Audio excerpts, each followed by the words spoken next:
Hello, lovies! It's another pamper day diri sa the Elixir Aesthetic Center diri sa Argao. And since it was a Saturday, I visited the Elixir para mag-avail na po og mga services para mapadayon ang atong beauty and wellness session. So if you can see, si Giselle ang nag-administer sa ato ang celestial drip is because nag 1 week leave si Ara. So if you can see sa video, siya ang nagtaod sa atong IV drip kay para later on siya na pod ang mo facial nato and mo do sa other services. So if you can see, I'm still waiting for the drip to be finished sa video and then afterwards nag-facial na mi.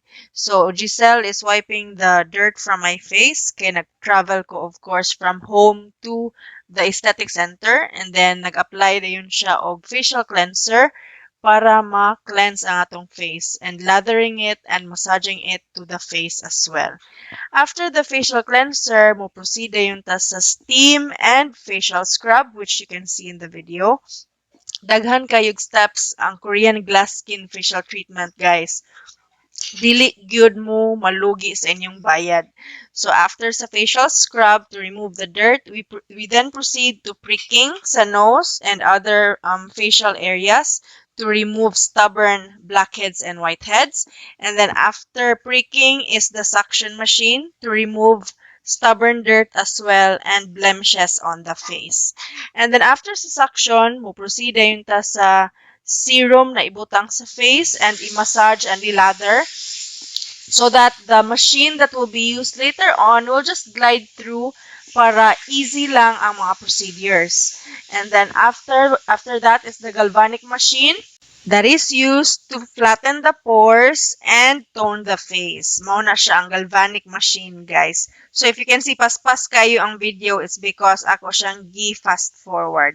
And then that is the eye bag removal process. If you can see, nag-focus si Giselle sa atong eye bag area. Yes, and the next part is the cold hammer. This is one of the best procedures sa Korean glass skin facial treatment. Very relaxing and very satisfying ni siya na process, guys. And after that, you can see that Giselle is using the high frequency antibacterial machine. Kana siya medyo lainan ko sa baho ani niya pero nindot ni siya og effect sa naong. Okay, and then next part would be the application of the carbon gel kay i-carbon pico laser ta ni Giselle afterwards. And that is ang benefit ana niya to remove or to lighten dark spots and acne marks on our face. So if you can see, after application sa gel, focus dayon si Giselle sa ato ang apping kay daghan kog bugas dito.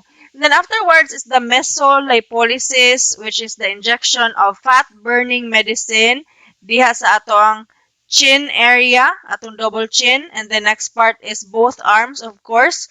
3 shots on the left and 3 shots on the right para muniwang na ta dihang dapita. Okay, after the mesolipolysis injection, later on, you will see that there's also a need for RF and cavitation para mupaspas gyud ang melting sa fats. If you can see right now, 3 shots left, 3 shots right pod ang pagbutang sa mesolipolysis sa atong tummy. And then this part is the application of the gel kay mag-start na sa RF, vacuum and cavitation process which will aid in burning the fats sa atong tummy area. A while ago, nag-mesolipolysis ta sa face, nag-mesolipolysis ta sa arms, nag-mesolipolysis ta sa tummy. And this processes you will enjoy if you avail of the package, Elite VIP package, which is good for 1 year. So, kanita ng services na akong gi-avail on this day is available sa Elite VIP package, which is 20,000 pesos. If you have any inquiries, please do reach out to the Elixir Aesthetic Center-Argao. So if you can see, tanan parts nagi mesolipolysis ganina is also being processed by RF cavitation and vacuum. So thank you so much for watching this video. I hope you will support the Elixir Aesthetic Center, Argao, and then you will also support my vlogs. Thank you so much. Do take care and have a great day. See you on my next vlog, lovies. Bye!